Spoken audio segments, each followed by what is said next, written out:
नमस्कार दोस्तों, मेरा नाम है आशुतोष और आप देख रहे हैं डायनामिक इम्पल्शन। आज के इस वीडियो में हम बात करेंगे 2 सितंबर 2021 के करंट अफेयर्स की और ज्ञान को कभी भी छोड़ना नहीं चाहिए, इसलिए वीडियो को अंत तक अवश्य देखिएगा। अगला प्रश्न है, मरियप्पन थंगावेलु ने किस खेल में रजत पदक जीता? A shooting, B archery, C long jump, D javelin throw. And the right answer is long jump. तो मरियप्पन थंगावेलु ने टोक्यो पैरालंपिक में लॉन्ग जंप में रजत पदक जीता है और इन्होंने 2016 में जो रियो में हुआ था ब्राजील में, वहां पर स्वर्ण पदक भी जीता था इसी खेल में। तो पैरालंपिक में, टोक्यो पैरालंपिक में बहुत ही अच्छा प्रदर्शन दिखाई दे रहा है सभी लगभग भारतीय खिलाड़ियों का, और ऐसा ही प्रदर्शन बना रहे, हमारी यही शुभकामनाएं हैं सभी को। अगला प्रश्न है, भारतीय नौसेना ने किसके साथ समझौता किया? A BEL, B Bharat dynamics, C BHEL, D NTPC। And the right answer is BEL। तो भारतीय नौसेना ने भारत इलेक्ट्रॉनिक्स लिमिटेड के साथ समझौता किया है और इसके तहत BEL स्वदेशी तरीके से जो उपकरण यूज होते हैं नौसेना में, वो उपकरण में से जो वो कर सकता है वो उसे विकसित करेगा पूर्णतः स्वदेशी तरीके से। जो फोटो दिखाई जा रही है वो भी इसी की है, एक तरफ भारतीय नौसेना की तरफ से आए थे और एक तरफ BEL की तरफ से आए थे। अगला प्रश्न है, राष्ट्रीय राजधानी क्षेत्र योजना बोर्ड की 40वीं बैठक की अध्यक्षता किसने की? A Anurag Thakur, B Arvind Kejriwal, C Hardeep Singh Puri, D Manish Sisodia. And the right answer is Hardeep Singh Puri. तो केंद्रीय मंत्री हरदीप सिंह पुरी ने राष्ट्रीय राजधानी क्षेत्र योजना बोर्ड की 40वीं बैठक की अध्यक्षता की है और इसमें आपको ज़्यादा कुछ याद करने की ज़रूरत नहीं है, क्योंकि ये बोर्ड भी आवासन और शहरी कार्य मंत्रालय के अंडर में ही आता है और अभी इसके केंद्रीय मंत्री हरदीप सिंह पुरी जी हैं, इसलिए अध्यक्षता इन्होंने ही की है। और जो इमेज दिखाई जा रही है वो इसकी नहीं है, शायद उन्होंने शेयर नहीं की और मैंने उसे बहुत ढूंढा और मेरे को मिली भी नहीं 40वीं बैठक की। अगला प्रश्न है, जम्मू कश्मीर में नई केंद्रीय क्षेत्र योजना किसने शुरू की? A Nitin Gadkari, B Hemant Soren, C Narendra Modi, D Amit Shah. And the right answer is Amit Shah. तो जम्मू कश्मीर में औद्योगिक विकास के लिए नई केंद्रीय क्षेत्र योजना और इसका वेब पोर्टल को भी शुरू किया गया है। ये अमित शाह जी के द्वारा शुरू किया गया है, लेकिन इस कार्यक्रम में जितेंद्र सिंह जी और पीयूष गोयल जी भी शामिल थे। इमेज आपको दिखाई जा रही है वो इसी इवेंट की है। अगला प्रश्न है, प्रधानमंत्री नरेंद्र मोदी ने कितने रुपए का सिक्का जारी किया?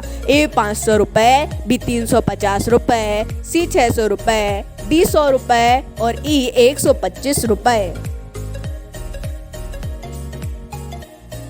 And the right answer is 125 रुपए। तो प्रधानमंत्री नरेंद्र मोदी जी ने स्वामी प्रभुपद के 125वीं सालगिरह में 125 रुपए का सिक्का लॉन्च किया है। और आप प्रभुपद जी के बारे में एक बार सर्च कीजिएगा, इनका विकिपीडिया में भी यदि आप देख लेंगे, थोड़ा बहुत देखेंगे इनकी जीवनी, तो आपको शायद हो सकता है थोड़ा अच्छा लगे और कुछ इंस्पिरेशन भी मिले। अगला प्रश्न है, ताइवान प्लस किस भाषा का समाचार मंच है? A English, B Hindi, C Japanese, D Korean. And the right answer is English. तो ताइवान ने हाल ही में अपना समाचार मंच लॉन्च किया है जो कि पूर्णतः अंग्रेजी भाषा में होगा और इसका उद्देश्य है कि विश्व में वो अपनी आवाज़ रख सके और जो गलत खबरें देते हैं, शायद जो ताइवान के बारे में गलत खबरें देते हैं, वो और ना फैलें। और देखिए फोटो भी हमने आपके लिए लाई है, ये फोटो भी रिपोर्टर्स वगैरह की है और जिन्होंने लॉन्च किया उनकी है। इनके नाम वगैरह मुझे नहीं पता, इसके लिए मैं माफ़ी चाहूँगा। अगला प्रश्न है, भारत ने किस देश के साथ पहला अभ्यास किया? ए मैक्सिको, बी ब्राजील, सी इजिप्ट, डी अल्जीरिया। इसका मतलब है कि शुरुआत से अंत तक जब से स्वतंत्रता मिली है ये पहला अभ्यास है। And the right answer is Algeria. तो भारत ने हाल ही में अल्जीरिया के साथ अपना पहला नौसैनिक अभ्यास किया है। आप इसे पहला अभ्यास भी कह सकते हैं और पहला नौसैनिक अभ्यास भी कह सकते हैं। अगला प्रश्न है, मसाला पार्क कहाँ स्थापित किया जाएगा? A Karnataka, B Tamil Nadu, C Kerala, D Paschim Bengal. And the right answer is Karnataka. तो कर्नाटक राज्य सरकार ने अपने एक जिले में, हम नाम नहीं ले पाए हैं उस जिले का, शायद हम डिस्क्रिप्शन में दे दें उस जिले का नाम, तो वहाँ पर मसाला पार्क स्थापित करने की घोषणा की है। और जो मसाले का उद्योग है और औद्योगिक क्षेत्र में इसे बहुत बढ़ावा मिलेगा, बहुत ही फायदा होगा कर्नाटक को, ऐसा बोला गया है। अगला प्रश्न है, भारत के किस पैरालंपिक खिलाड़ी ने अपना पदक त्याग दिया? A Sundar Singh Gurjar, B Avani Lekhara, C Bhavna Patel, D Vinod Kumar. And the right answer is Vinod Kumar. तो विनोद कुमार ने टोक्यो पैरालंपिक में डिस्कस थ्रो में कांस्य पदक जीता था और इनका मूल्यांकन गलत पाया गया, ऐसा उनसे गलत हो गया था पैरालंपिक समिति से, जिसके कारण अब बोला गया है कि आपको अपना पदक छोड़ना पड़ेगा। यहाँ पर पद लिख गया है, मैं उसके लिए माफ़ी चाहूँगा। अगला प्रश्न है, कैच अप कोर्स कार्यक्रम कहाँ शुरू किया गया? A Uttarakhand, B Jharkhand, C Bihar, D Maharashtra.